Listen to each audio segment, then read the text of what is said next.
Hallo, hier ist wieder Michael Adams für Stock-Telegraph aus Vancouver. Heute ist der Dienstag 1.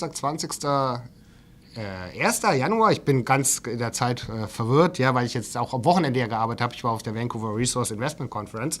Und im Nachgang habe ich jetzt nochmal, Sie erinnern sich vielleicht an die Bayfield Ventures, die hatte ich in meinem Musterdepot, die ist ja übernommen worden von der New Gold.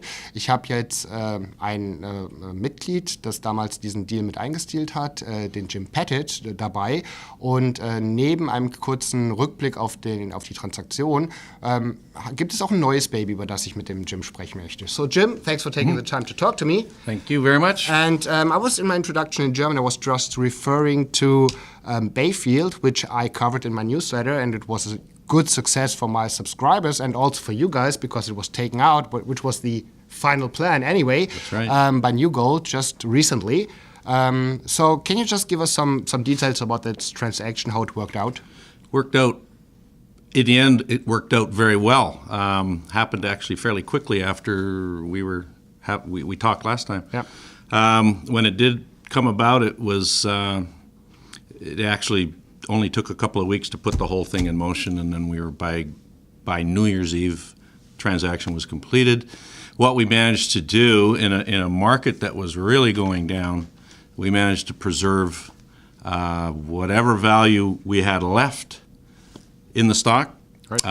The deal was done roughly at 23 cents at the end of the day on our basis, and about 470 something on New Gold stock. So the ratio was 0.0477, and it basically locked, and it was strictly shares. There was no cash, right. So it locked in the relative value at this point in the market. For whatever the shareholders had, they now have New Gold shares, which are already up $1 from when we did the deal. Perfect. The markets look like the gold market looks like it's got a pulse, and the bottom line is the majors will move first.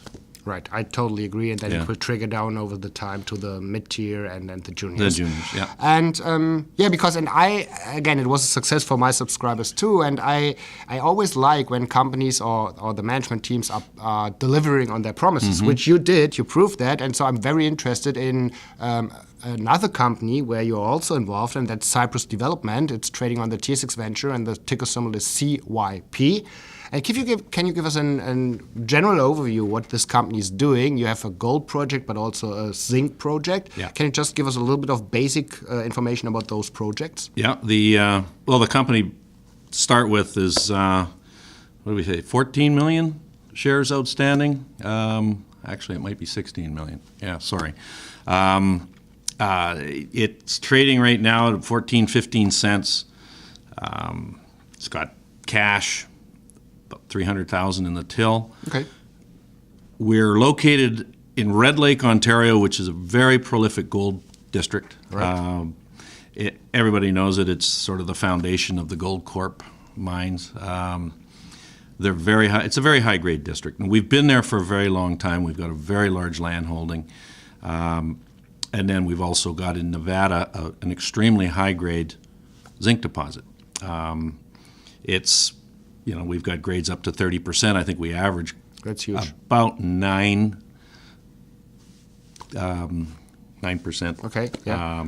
And that is very high grade. And our outlook going forward is to expand on that, obviously. Okay. I mean, right now it's I think we're at a stage where we're starting to gain a lot of interest.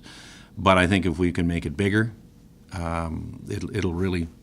Right. So you have the right grade, but right now you're missing a little bit of size. Just size. So yeah. you just have to. Okay. It's early days. Okay. And which is the project of those both? Which is the project which is right now the focus? Is that the zinc project? Or it's the zinc. We did a lot of work last year. We brought it into more of a compliant format because historically it was prior to the 43-101 policies. Yeah. We've got that all in place. We've done 2 drill programs last year, 2 phases. Okay. Roughly 9 holes each one, roughly. How many meters did you drill in total around? I think in total 3 to 4. Okay. 1,000 meters. Yeah.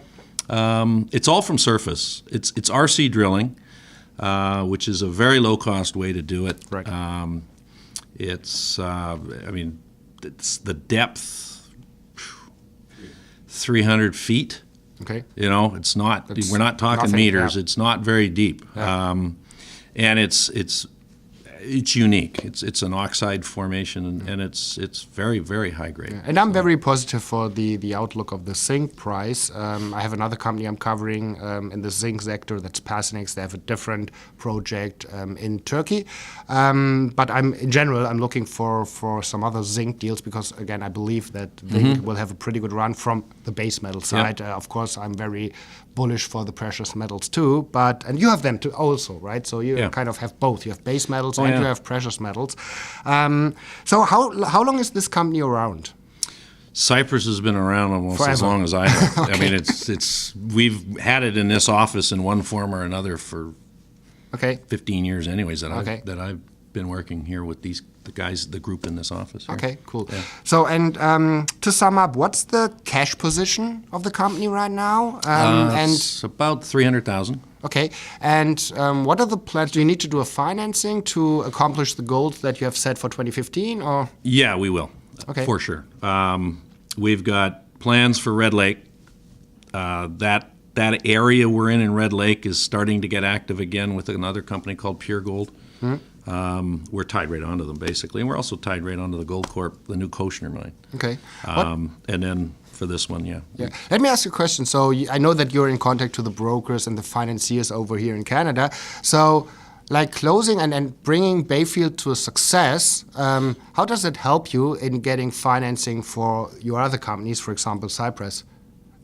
Well, based on the show we just did this weekend, gold is definitely of interest right now. Okay. There's there's a big pulse basically right now in the gold sector, and it's been performing lately. And as far as a base metal goes, I think zinc is the best place to be, and we get that feedback from the finance side too. Okay. So they're supportive because they probably made money with Bayfield, and now they want to be on the next, same as I. You got to be in the right. Join a successful team. You got to be in the right space too. Yeah. I mean, and gold and zinc, I think, if you're going to stay in minerals, this is where you want to be. Okay, so thanks for this first introduction. I'm, of course, going to update my subscribers on any developments, and then hopefully we can touch base in Toronto at the PDAC, which is coming up in 6 weeks, to get an update. Oh, yeah, for sure. Perfect. Great. Thanks, Jim. You bet.